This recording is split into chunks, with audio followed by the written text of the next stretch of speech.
তাহলে রাসূল সাল্লাল্লাহু আলাইহি ওয়াসাল্লাম বিভিন্ন জায়গায় যে মুআল্লিম পাঠাতেন এটার রেফারেন্সও আমরা পেলাম, যে তিনি তো এখানে শেখাচ্ছেন, যখন অনেক বেড়ে গেল, চাহিদা বাইরে অনেক বেশি, তিনি এখান থেকে ছাত্রদেরকে, সাহাবাদেরকে বিভিন্ন জায়গায় মুআল্লিম হিসেবে প্রেরণ করতেন। এবং শিক্ষার বিনিময়ে তিনি বদরের যে বন্দিরা ছিল তাদের মুক্তিপণের অ্যানাউন্সমেন্ট করেছেন, র্যানসম, এটা আপনারা জানেন। আমি একটু কুইজ নিয়ে নেই আপনাদের। বলেন, বদরে মুসলমানদের পক্ষ থেকে শহীদ হয়েছিল কয়জন? 14 জন, মাশাআল্লাহ। আর কুরাইশদের পক্ষ থেকে 70 জন। বন্দী হয়েছিল কয়জন দেখি? হ্যাঁ, 70 জন তারা নিহত হয়েছিল আর 70 জন বন্দী হয়েছিল। তো বদরের যুদ্ধে এই 70 জন যারা কুরাইশদের মধ্যে থেকে বন্দী হয়েছিল তাদের মুক্তিপণ হিসেবে ফিদিয়া, র্যানসম হিসেবে রাসূল সাল্লাল্লাহু আলাইহি ওয়াসাল্লাম 4000 দিরহামের অ্যানাউন্সমেন্ট করেছেন। মানে দিরহাম মানে হচ্ছে সিলভার কয়েন আর কি। তৎকালীন সময় দিনার হচ্ছে গোল্ড কয়েন আর দিরহাম মানে সিলভার কয়েন। তো রাসূল সাল্লাল্লাহু আলাইহি ওয়াসাল্লাম 4000 সিলভার কয়েনের ঘোষণা করেছেন যে তোমরা যদি মুক্তি পেতে চাও তাহলে 4000 রৌপ্য মুদ্রা দিয়ে, সিলভার কয়েন দিয়ে তারপরে তোমরা মুক্তি পেতে হবে। তখন তিনি অ্যানাউন্স করলেন যে কারো যদি এই সামর্থ্য না থাকে তাহলে এই লোকদের মধ্য থেকে যারা লিখতে পড়তে জানে তারা যদি মদিনার 10 জন শিশুকে লেখাপড়া শিখিয়ে দেয় তাহলে এটা তাদের মুক্তিপণ হয়ে যাবে। আল্লাহু আকবার। তাহলে শিক্ষাটাকে রাসূল সাল্লাল্লাহু আলাইহি ওয়াসাল্লাম কীভাবে দেখতেন, এটাকে কতটা গুরুত্ব দিতেন? তখন কিন্তু মুসলমানদের আর্থিকভাবে খুব কঠিন অবস্থা যাচ্ছিল। তখন এই জাতীয় ফিদিয়াগুলো, র্যানসমগুলো খুব জরুরি ছিল। তারপরে তিনি ঘোষণা করেছেন যাদের সামর্থ্য নাই তারা যদি লিখতে পড়তে জানে, মদিনার 10 জন ছেলে মেয়েকে তারা যদি লেখাপড়া শিখিয়ে দিতে পারে, এইটা তাদের মুক্তিপণ হিসেবে কনসিডার করা হবে। আল্লাহু আকবার। তাহলে সম্মানিত সুধী, আমরা সেই ইব্রাহিম আলাইহিস সালাতু ওয়াস সালামের দোয়া থেকে শুরু করে বদরের যুদ্ধ পর্যন্ত চলে আসলাম যে রাসূল সাল্লাল্লাহু আলাইহি ওয়াসাল্লাম শিক্ষাটাকে, এডুকেশনকে এবং শিক্ষার বাণীকে বিশ্বময় ছড়িয়ে দিতে তিনি কীরকম পদক্ষেপ নিয়েছেন, ওভারঅল একটা আমরা আইডিয়া পেয়েছি। এটা ছিল আমার ইন্ট্রোডাক্টরি ডিসকাশন। এখন আমি মূল আলোচনায় চলে যাই যে রাসূল সাল্লাল্লাহু আলাইহি ওয়াসাল্লাম সাহাবাদেরকে যে তিনি শেখাতেন, ওনার পাঠদান পদ্ধতি কেমন ছিল। প্রথম কথা হচ্ছে রাসূল সাল্লাল্লাহু আলাইহি ওয়াসাল্লাম পিতৃস্নেহে সাহাবাদেরকে শিক্ষা দিতেন, as like a father teaching his child, teaching his son or daughter. সন্তানকে যেমনি বাবা পরম মমতায় আদর করে শেখায় ঠিক সেভাবে শেখাতেন। এবং তিনি বলেছেন যে ইন্নামা আনা লাকুম বিমানজিলাতিল ওয়ালিদি উআল্লিমুকুম, নিশ্চয় আমি তোমাদের বাবার মতো, বাবা যেমনি ছেলে মেয়েদেরকে শেখায়। এবং এই হাদিসে এসছে যে রাসূল সাল্লাল্লাহু আলাইহি ওয়াসাল্লাম তাদেরকে শিখিয়েছেন সাহাবাদেরকে যে ওয়াশরুমে গেলে কিভাবে ক্লিন হইতে হবে, টু দ্য ডাইরেকশন অফ কেবলা বসা যাবে না, কেবলাকে পেছনে রেখে বসা যাবে না, এমনকি ঢিলাগুলো ইউজ করতে হলে ডান হাতে ইউজ করা যাবে না, বাঁ হাতে। তারপর এটা বেজোর হইতে হবে। এরকম ধরে ধরে উম্মাকে শিখিয়েছেন। নারীদের মেনস্ট্রুয়েশনাল পিরিয়ডের ব্যাপারে বিধানগুলো শিখিয়েছেন। স্বামী স্ত্রীর অন্তরঙ্গ মুহূর্তের ব্যাপারে মাসআলা কি, ব্যাপারগুলো কি, লিগ্যাল অপিনিয়ন কি, ধরে ধরে বাবা মা যেমনি ছেলে মেয়েদেরকে ধরে ধরে শিখিয়ে দেয় যে এইভাবে this is good and this is bad, dos and don'ts যেমনি মা বাবা শেখায়, আল্লাহ রাসূল সাল্লাল্লাহু আলাইহি ওয়াসাল্লাম বলেন ইন্নামা আনা লাকুম বিমানজিলাতিল ওয়ালিদি উআল্লিমুকুম, আমি তোমাদের বাবার মতো, বাবা যেমনি শেখায় পরম মমতায়, এভাবে আমি তোমাদেরকে শিক্ষা দিই। এবং রাসূল সাল্লাল্লাহু আলাইহি ওয়াসাল্লাম খুব সহজ করে উপস্থাপন করতেন, কোনো কিছুকে জটিল করতেন না। এটা কিন্তু একজন আদর্শ শিক্ষকের বৈশিষ্ট্য। মানে as easier as you can, যত সহজ করে আপনি আপনার প্রেজেন্টেশনটা করতে পারবেন তত বেশি আপনার শিক্ষার্থীরা আপনার কাছ থেকে ওই মেসেজ, ওই শিক্ষা, সেটা ওই বার্তাটা তারা গ্রহণ করতে পারবে। এবং সহিহ মুসলিমের হাদিস, আল্লাহ রাসূল সাল্লাল্লাহু আলাইহি ওয়াসাল্লাম তিনি বলেন ইন্নাল্লাহা লাম ইয়াবআসনি মুআন্নিতান ওয়ালা মুতাআন্নিতান ওয়ালাকিন বাআসানি মুআল্লিমান মুয়াসসিরান। আল্লাহু আকবার। আল্লাহ তাআলা আমাকে কঠোরতা আরোপকারী, জটিলকারী করে প্রেরণ করেননি, বরং সহজভাবে, সহজ পন্থায় শিক্ষাদানকারী শিক্ষক হিসেবে প্রেরণ করেছেন। লিটারেলি তিনি মুয়াসসিরান শব্দটা ব্যবহার করেছেন। যেহেতু এখানে ইসলামিক স্টাডিজ, কোরআন, হাদিস যে ডিপার্টমেন্টের শিক্ষার্থী বন্ধুরা আপনারা যারা আছেন, আপনারা শব্দের অর্থটা লিটারেলি বুঝতে পারতেছেন যে তিনি বলেছেন মুআল্লিমান মুয়াসসিরান, আমি সহজপন্থী শিক্ষক হিসেবে প্রেরিত হয়েছি। কোনো জিনিসকে কঠোরতা আরোপ করার জন্য, কঠিন করে প্রেজেন্ট করার জন্য আল্লাহ আমাকে পাঠাননি। রাসূল সাল্লাল্লাহু আলাইহি ওয়াসাল্লাম use to make things easy and easy, খুব সহজ করে উপস্থাপন করতেন। এবং রাসূল সাল্লাল্লাহু আলাইহি ওয়াসাল্লামের শিক্ষাদান পদ্ধতি ছিল অপটিমিস্টিক, আশাব্যঞ্জক, আশাবাদী। অর্থাৎ তিনি যখন কিছু বলতেন, শেখাতেন, মানুষ আশাবাদী হয়ে উঠত, কনফিডেন্ট পেত, ভয় পেত না। আমরা অনেক সময় মানুষকে খুব ভয় দেখাই। রাসূল সাল্লাল্লাহু আলাইহি ওয়াসাল্লাম কাউকে যখন কোনো দায়িত্ব দিয়ে কোথাও প্রেরণ করতেন, ওনার বিখ্যাত হাদিস তিনি বলতেন ইয়াসসিরু ওয়ালা তুআসসিরু বাশশিরু ওয়ালা তুনাফিরু, সহজ করো, কঠিন করো না, সুসংবাদ দাও, দিন থেকে মানুষকে ভাগিয়ে দিও না। মানে আমাদের প্রেজেন্টেশন যেন এমন না হয় যে আমাদের কথা শুনে মানুষ ভাগে, কাছে কাছে আসে না, বরং এমনভাবে প্রেজেন্টেশন করো যাতে মানুষ কাছে আসে, কমফোর্ট ফিল করে, ওইটাকে রিসিভ করে এবং জীবনের সাথে সে অ্যাডজাস্ট করতে পারে। সাহাবাদেরকে যখন কোনো জিনিস বুঝাতেন খুব ধীরস্থিরভাবে কথা বলতেন, কখনো কথা বলার ক্ষেত্রে রাশিং করতেন না, তাড়াহুড়ো করতেন না, নেভার এভার। এবং অনেক সাহাবারা খুব দ্রুত হাদিস বর্ণনা করলে আম্মা জান আয়েশা রাদিয়াল্লাহু তাআলা আনহা এটা অপছন্দ করতেন। বিশেষ করে আবু হুরায়রা রাদিয়াল্লাহু তাআলা আনহুর ব্যাপারে তিনি অবজেকশন দিয়েছিলেন যে তুমি যেভাবে বলো, নবী সাল্লাল্লাহু আলাইহি ওয়াসাল্লাম কিন্তু এত দ্রুত বলতেন না, তুমি যেমনি গড়গড় করে বর্ণনা করো, আল্লাহ রাসূল সাল্লাল্লাহু আলাইহি ওয়াসাল্লাম এত দ্রুত বর্ণনা করতেন না। লাম ইয়াকুন ইয়াসরুদুল হাদিসা কাসারদিকুম কানা ইউহাদ্দিসু হাদিসান লাউ আদ্দাহুল আদ্দুলা আহসাহু। এমনভাবে প্রিয় নবী কথা বলতেন যে কেউ যদি চাইতো তিনি এই কথার মধ্যে কয়টা বাক্য বলেছেন, কয়টা শব্দ বলেছেন, চাইলে হাতে গুনে ফেলতে পারত। এত প্রেসাইজ অ্যান্ড ক্লিয়ার ছিল। তিনি কয়টা বাক্য বললেন এই বক্তব্যে, কয়টা শব্দ বললেন, এটাও গুনে ফেলা যেত। আল্লাহু আকবার। কানা ইয়াতাকাল্লামু বিকালামিন বাইনাহু ফাসলুন ইয়াহফাযুহু মান জালাসা ইলাইহি। এবং কথা বলতে বলতে মাঝখানে পজ দিতেন, মানে একটু থামতেন, ফলে যারা শুনতো তারা একেবারে মুখস্থই করে ফেলতে পারত। আল্লাহু আকবার। এটা কিন্তু একজন আদর্শ শিক্ষকের বৈশিষ্ট্য যে খুব ধীরস্থিরভাবে আমি কথা বলবো, মাঝে মাঝে পজ দিব। রাসূল সাল্লাল্লাহু আলাইহি ওয়াসাল্লাম পজ দিতেন, থামতেন, যাতে ছাত্ররা নিতে পারে। সব শিক্ষার্থীদের এক ধরনের ক্যাপাসিটি না, ক্যাপাসিটি ইস্যু নিয়ে আমি সামনে কথা বলতেছি ইনশাআল্লাহ। তো তাহলে এইভাবে তিনি বেসিকলি তালিম দিতেন বা প্রেজেন্ট করতেন। আচ্ছা, শিক্ষা দেওয়ার ক্ষেত্রে দুইটা ধরন ছিল রাসূল সাল্লাল্লাহু আলাইহি ওয়াসাল্লামের। কখনো হয়তো ওয়ান অন ওয়ান মিটিং, একজন সাহাবীকে টার্গেট করে তাকে কিছু শেখাচ্ছেন, জানাচ্ছেন বা বলছেন।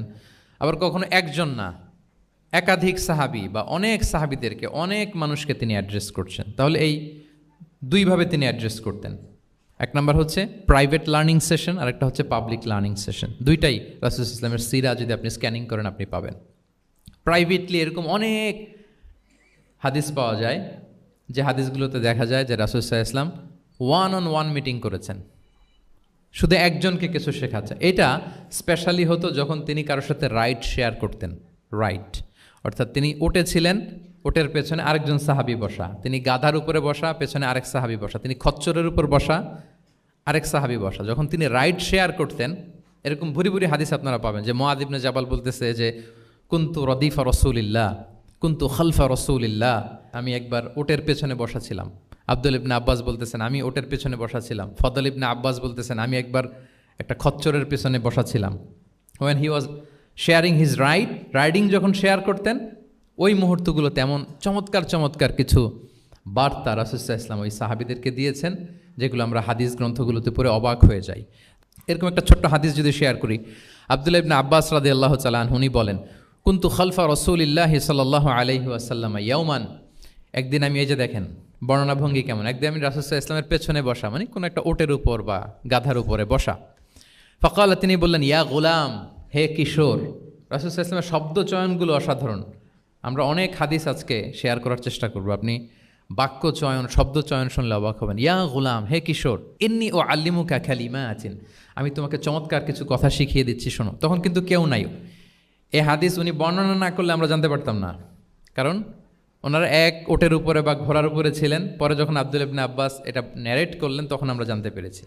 তো এটা ছিল প্রাইভেট লার্নিং সেশন, শুধু ওনার সাথে। তোমাকে কিছু কথা শিখিয়ে দেই। ইহফাদিল্লাহ ইয়াহফাযকা, ইহফাদিল্লাহ তাজিদহু তুজাহাক। এটা অনেকের মুখস্থ আছে না, বিখ্যাত হাদিস আল আরবাউন আন-নববিয়ার ভেতরেও আছে। তুমি আল্লাহর বিধানগুলোকে সংরক্ষণ করো, রক্ষণাবেক্ষণ করো, টেক কেয়ার করো, আল্লাহ তোমার টেক কেয়ার করবেন। ইদা সাআলতা ফাসআলিল্লাহ, হে আব্দুল্লাহ, যখন চাইবে আল্লাহর কাছে চাইবে, যখন ফরিয়াদের হাত তুলবে কেবলমাত্র আল্লাহর কাছেই তুলবে। ওয়াইদা ইসতাআনতা ফাসতাইন বিল্লাহ, যখন সাহায্য চাইবে কেবল আল্লাহর কাছেই সাহায্য চেও। ওয়া'লাম আন্নাল উম্মাতা লাউ ইজতামাআত আলা আন ইয়ানফাউকা বিশাইইন লাম ইয়ানফাউকা ইল্লা বিশাইইন ক্বাদ কাতাবাহুল্লাহু লাক।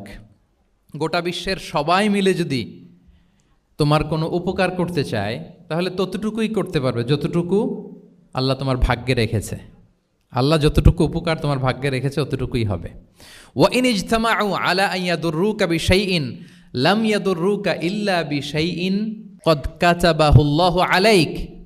গোটা বিশ্বের সবাই মিলে যদি তোমার ক্ষতি করতে চায় ঠিক ততটুকুই করতে পারবে যতটুকু তোমার নসিবে আছে, এর চেয়ে 1 ইঞ্চিও বেশি ক্ষতি করতে পারবে না। রুফিআতিল আকলামু ওয়াজাফাতিস সুহুফ, কলম উঠিয়ে নেওয়া হয়েছে আর যা লেখা হয়েছিল সব শুকিয়ে গিয়েছে। কারণ প্রথম আল্লাহ সৃষ্টি করেছেন কি? কলম। কলমকে আল্লাহ বলেছেন লিখো। আল্লাহ কি লিখবো? উকতুব মাকাদির আল খালক, মহাবিশ্বে যারা আসবে সবার কি হবে না হবে সব লিখো। তো লিখে ফেলছে, এখন যা হবার তাই হবে। তাহলে দেখেন, আকীদা সংক্রান্ত, ইসলামের বুনিয়াদী বিশ্বাস সংক্রান্ত চমৎকার কিছু লার্নিং, কিছু লেসন আল্লাহ রাসূল সাল্লাল্লাহু আলাইহি ওয়াসাল্লাম আব্দুল্লাহ ইবনে আব্বাসকে দিয়েছেন। এবং এটা ছিল one on one meeting, private learning session. আর কেউ ছিল না তখন। আব্দুল্লাহ ইবনে আব্বাস এটা শুনেছেন এবং আমাদের কাছে বর্ণনা করেছেন। আচ্ছা, এটা গেল একটা। আরেকটা কি বলেছিলাম? একটা তো প্রাইভেট লার্নিং সেশন, আরেকটা কি পাবলিক লার্নিং সেশন। ওইটা একা একা না, হয়তো অনেক সাহাবী একসাথে আছে, তাদেরকে কিছু বলছেন বা শেখাচ্ছেন। অথবা হিউজ কংগ্রেগেশন, অনেক বড় গ্যাদারিং। লেটস সে মসজিদে নববীতে তিনি যে খুতবাগুলো দিয়েছেন, প্রায় 10 বছর তো তিনি খতিব ছিলেন, এই যতগুলো খুতবা দিয়েছেন এটা অফকোর্স কি পাবলিক লার্নিং সেশন। বিভিন্ন প্রেক্ষাপটে জনপরিসরে দেয়া রাসূল সাল্লাল্লাহু আলাইহি ওয়াসাল্লামের যে শিক্ষামূলক বক্তব্যগুলো, এগুলো পাবলিক লার্নিং সেশন। বিদায় হজের ভাষণ বিশাল এক কংগ্রেগেশনের সামনে তিনি অ্যাড্রেস করেছিলেন, ওইটা কি ছিল? Public learning session. তাহলে সেখানের পদ্ধতিটা বেসিকলি দুই ধরনের, একটা ছিল প্রাইভেট লার্নিং সেশন আর একটা পাবলিক লার্নিং সেশন। আচ্ছা, এই তো, লেটস মুভ অন। এবার আমরা চলে যাব যে তিনি যেসব শিখন পদ্ধতি অবলম্বন করতেন, শেখানোর ক্ষেত্রে কি কি মিনস, কি কি ওয়ে তিনি অবলম্বন করতেন, সেগুলো আমরা শেয়ার করি। অনেকগুলো মিনস তিনি ইউজ করতেন, অনেকভাবে তিনি পাঠদান করতেন, সাহাবাদেরকে শিক্ষা দিতেন। এর মধ্যে অন্যতম একটা মাধ্যম হচ্ছে তিনি সাহাবাদেরকে কোশ্চেন করতেন। কোশ্চেন করে সঠিক উত্তর পেলে তিনি উৎসাহ দিতেন খুব। মনে রাখতে হবে রাসূল সাল্লাল্লাহু আলাইহি ওয়াসাল্লামের শিক্ষাটা বেসিকলি ছিল Q&A বেসড। সামনে আমরা ইন ডেপথ যখন আরও ঢুকবো, basically oral based, oral session ছিল, মুখে মুখে। কারণ আমাদের মতো তো এত কাগজ কলম ছিল না। এখন যেমনি আপনাদেরকে হোমওয়ার্ক দেয়, অ্যাসাইনমেন্ট দেয়, এগুলো ছিল নাকি তখন? রাসূল সাল্লাল্লাহু আলাইহি ওয়াসাল্লামের সময় অ্যাসাইনমেন্ট দেওয়ার রীতি ছিল? বলেন, আপনাদের অ্যাসাইনমেন্ট দেয় স্যাররা? হ্যাঁ। তো এই যে এখন স্যাররা হোমওয়ার্ক দেন, কাজ দেন, অ্যাসাইনমেন্ট দেন, এটা তো ওই সময় ছিল না। ফলে এটা রাসূল সাল্লাল্লাহু আলাইহি ওয়াসাল্লামের পাঠদান পদ্ধতিটা বেসিকলি ছিল Q&A বেসড, প্রশ্নোত্তর পর্ব। সাহাবারা জিজ্ঞেস করতেন, না জানলে রাসূল সাল্লাল্লাহু আলাইহি ওয়াসাল্লাম আবার জিজ্ঞেস করতেন, দেখি ওরা জানে কি না। এরকম অনেকভাবে তিনি শেখাতেন, আমরা সামনের দিকে আরও দেখব। তো রাসূল সাল্লাল্লাহু আলাইহি ওয়াসাল্লাম সাহাবাদেরকে প্রশ্ন ছুড়তেন, তিনি ট্রাই করতেন, দেখতেন যে দেখি ওরা পারে কিনা, ব্যাপারটা জানে কিনা। যদি কেউ সঠিক আনসার দিতে পারতো, রাসূল সাল্লাল্লাহু আলাইহি ওয়াসাল্লাম খুব প্রশংসা করতেন এবং উৎসাহ দিতেন। স্যাররা যখন আমাদের ক্লাসে প্রশংসা করে, ভাল লাগে না আমাদের? আমার প্রেজেন্টেশন খুব প্রশংসা করলো, আমার অ্যাসাইনমেন্টের খুব প্রশংসা করলো, আমাকে ইন্সপায়ার করলো, আমি আরও মোটিভেটেড হব না? হয়তো আমরা নাকি হই। তো রাসূল সাল্লাল্লাহু আলাইহি ওয়াসাল্লাম এটাই করতেন। উবাই ইবনে কাআব রাদিয়াল্লাহু তাআলা আনহুকে উনি প্রশ্ন করলেন, আল্লাহ রাসূল সাল্লাল্লাহু আলাইহি ওয়া আলিহি ওয়াসাল্লাম প্রশ্ন করলেন যে, ইয়া আবাল মুনজির, এটা ওনার কুনিয়া, আতাদরি আইয়ু আয়াতিন মিন কিতাবিল্লাহি মাআকা আ'যাম, তুমি কি জানো যে আল্লাহর সর্বশ্রেষ্ঠ আয়াত কোনটা, তুমি জানো? তখন উবাই ইবনে কাআব রাদিয়াল্লাহু তাআলা আনহু বললেন যে, আল্লাহু লা ইলাহা ইল্লা হুয়াল হাইয়ুল কাইয়্যুম, মানে আয়াতুল কুরসি। এটা কোন আয়াত? আয়াতুল কুরসি। এটা ফরজ সালাতের পর আমরা সবাই পড়ি তো নাকি? হ্যাঁ, মান কারা আয়াতুল কুরসি দুবরা কুল্লি সালাতিন মাকতুবাতিন লাম ইয়ামনাহু মিন দুখুলিল জান্নাতি ইল্লাল মাউত। ফরজ সালাতের পরে যারা আয়াতুল কুরসি পড়ে, তার জান্নাতে প্রবেশে কোনো বাধা থাকে না, একটা জিনিস ছাড়া, মানে মৃত্যু, মরণ। লোকটা মরে না, তাই জান্নাতে যায় না, মূল্যে জান্নাতি। হে ইয়া আবাল মুনজির, তুমি কি জানো কোরআনের সর্বশ্রেষ্ঠ আয়াত কোনটা? তিনি বললেন যে আয়াতুল কুরসি। এটা শুনে রাসূল সাল্লাল্লাহু আলাইহি ওয়াসাল্লাম খুব খুশি হলেন। খুশি হয়ে কী করলেন? ফাদারাবা ফি সদরি, তিনি বললেন যে তিনি আমার বুকে একটা আলতো চাপড় দিলেন। এটা ভালোবাসার আলতো চাপড়, এরকম উৎসাহ দেওয়ার জন্য, যে সাবাস। আমরা মাঝে পিঠে কাউকে আলতো চাপড় দিয়ে কি বলি? ব্রেভো, সাবাস, মাশাআল্লাহ, এগুলো বলি না? তো রাসূল সাল্লাল্লাহু আলাইহি ওয়াসাল্লাম বুকে আলতো চাপড় দিয়ে বললেন, ওয়াল্লাহি লিয়াহনিকাল ইলমু আবাল মুনজির, তোমার ইলম, তোমার জ্ঞান কল্যাণময় হোক হে আবাল মুনজির, মোবারক হোক তোমার জন্য তোমার ইলম। May knowledge be pleasant for you, তোমার জ্ঞানটা বরকতময় হোক, কল্যাণময় হোক। তাহলে তিনি যখন সঠিক উত্তর দিতে পারলেন, রাসূল সাল্লাল্লাহু আলাইহি ওয়াসাল্লাম খুশি হয়ে বুকে আলতো চাপড় দিয়ে তার প্রশংসা করলেন, তার জন্য দোয়া করলেন। রাসূল সাল্লাল্লাহু আলাইহি ওয়াসাল্লাম এভাবে উৎসাহ দিতেন। এতে করে কি হয়? শিক্ষার্থীদের কনফিডেন্ট বাড়ে। কি হয়? যে স্যার যখন আমাকে এত কিছু বলতেছে, তাহলে নিশ্চয়ই আমি কিছু একটা ভালো কিছু করছি, আমাকে দিয়ে কিছু একটা হবে। আমাকে দিয়ে, আমরা অনেক সময় ভুল করে বলে ফেলি যে তোকে দিয়ে কিছুই হবে না, বলে ফেলি না? এতে হয় কি? কনফিডেন্ট কমে যায়। মা বাবারাও এটা করে যে তুই কিছুই পারবি না, তোকে দিয়ে কিছুই হবে না। বাংলাদেশে একটা বিখ্যাত কথা আছে, ওই যে ছেলে মেয়ে A+ না পেলে পাশের বাড়ির কেউ পেলে বলে যে ওর পা ধোয়া পানি খা। তো আসলে এতে কি হয়, কনফিডেন্স কমে যায় ছেলে মেয়েদের। এটা যেন আমরা না বলি, বরং ওদেরকে ইন্সপায়ার করতে হবে, হ্যাঁ, উৎসাহিত করতে হবে, প্রশংসা করতে হবে। সাহাবীদের ভালো কিছু দেখলে সঠিক উত্তর তারা দিতে বলে রাসূল ইসলাম এবার প্রশংসা করতেন। আচ্ছা, গেল, এটা একটা পদ্ধতি। আরেকটা হচ্ছে কোনো গুরুত্বপূর্ণ জিনিসকে এমফেসাইজ করার জন্য রাসূল ইসলাম রেপিটেশন করতেন, তাকরার করতেন। গুরুত্বপূর্ণ জিনিসকে তিনি 3 বার উল্লেখ করতেন, তাকরার করতেন। আত্তাকওয়া হা হুনা, আত্তাকওয়া হা হুনা, আত্তাকওয়া হা হুনা, ওয়া ইউশিরু ইলা সদরিহি সালাসা মাররাত। তাকওয়া এখানে, এখানে, এখানে 3 বার। একবার বললেই তো হয়ে যায়, 3 বার কেন বলেন? এটা গুরুত্বপূর্ণ, ভেরি ইম্পর্টেন্ট ইস্যু। গুরুত্ব বোঝানোর জন্য এমফেসাইজ করতে যেয়ে তিনি কোনো জিনিসকে কয়বার বলতেন? 3 বার। বিদায় হজের ভাষণ যখন দিলেন, ভাষণ দেয়া শেষ, এবার বলতেছে আল্লাহুম্মা হাল বাল্লাগতু, আল্লাহুম্মা হাল বাল্লাগতু, আল্লাহুম্মা হাল বাল্লাগতু, আল্লাহুম্মা ফাশহাদ। 3 বার বললেন যে আল্লাহ আমাকে যা পৌঁছাতে বলেছেন, হে মহাসমাবেশ তোমরা বলো আমি কি পৌঁছাতে পেরেছি? আমি কি ঠিকঠাক পৌঁছালাম? আমি কি সব তোমাদেরকে বলেছি? সাক্ষ্য দাও, সাক্ষ্য দাও। সবাই বললো ইয়া রাসূলুল্লাহ, আল্লাহ যেমনটি বলেছেন সব আপনি আমাদের কাছে পৌঁছে দিয়েছেন, কিছু লুকোচুরি করেন নাই, কিছু লুকান নাই। তাহলে 3 বার জানতে চাইলেন, কয়বার? হ্যাঁ, এটা রাসূল সাল্লাল্লাহু আলাইহি ওয়াসাল্লামের একটা গুরুত্বপূর্ণ অভ্যেস ছিল, যে যেটাকে তিনি এমফেসাইজ করতে চাইতেন, যেটা গুরুত্বপূর্ণ কোনো বিষয়, এটাকে তিনি রিপিট করতেন বারবার, সাধারণত 3 বার। সাধারণত কয়বার? তাহলে গুরুত্বপূর্ণ জিনিসগুলো আমরা বারবার বলবো, যাতে আমাদের শিক্ষার্থীরা সহজে সেটা মুখস্থ করে ফেলতে পারে। আবার রাইডিং শেয়ারের আর একটা ঘটনা, মুআয ইবনে জাবাল রাদিয়াল্লাহু তাআলা আনহু, উনি একবার রাসূল সাল্লাল্লাহু আলাইহি ওয়াসাল্লামের সাথে বাহনের পেছনে ছিলেন, হয়তো উট। কুনতু রিদফান নবী, মুআয ইবনে জাবাল বলেন, আমি রাসূল সাল্লাল্লাহু আলাইহি ওয়াসাল্লামের পেছনে একবার বসা ছিলাম। তো তখন হঠাৎ করে রাসূল সাল্লাল্লাহু আলাইহি ওয়াসাল্লাম আমাকে ডাক দিলেন। রাসূল সাল্লাল্লাহু আলাইহি ওয়াসাল্লাম সামনে, মুআয ইবনে জাবাল পেছনে। হঠাৎ ডেকে বললেন, ইয়া মুআয ইবনে জাবাল, হে মুআয ইবনে জাবাল। তো তিনি বললেন খুব বিনয়ের সাথে, কুলতু লাব্বাইকা রাসূলুল্লাহি ওয়া সা'দাইক, মানে হে আল্লাহ রাসূল আমি হাজির, আমি প্রস্তুত। হে আল্লাহ রাসূল আপনি খালি অর্ডার করেন, বান্দা হাজির। আমরা এরকম বলি না মাঝে মাঝে বাংলায়? কি বলি? বান্দা হাজির, মানে আমি আছি আপনার খেদমত, আপনি বলেন।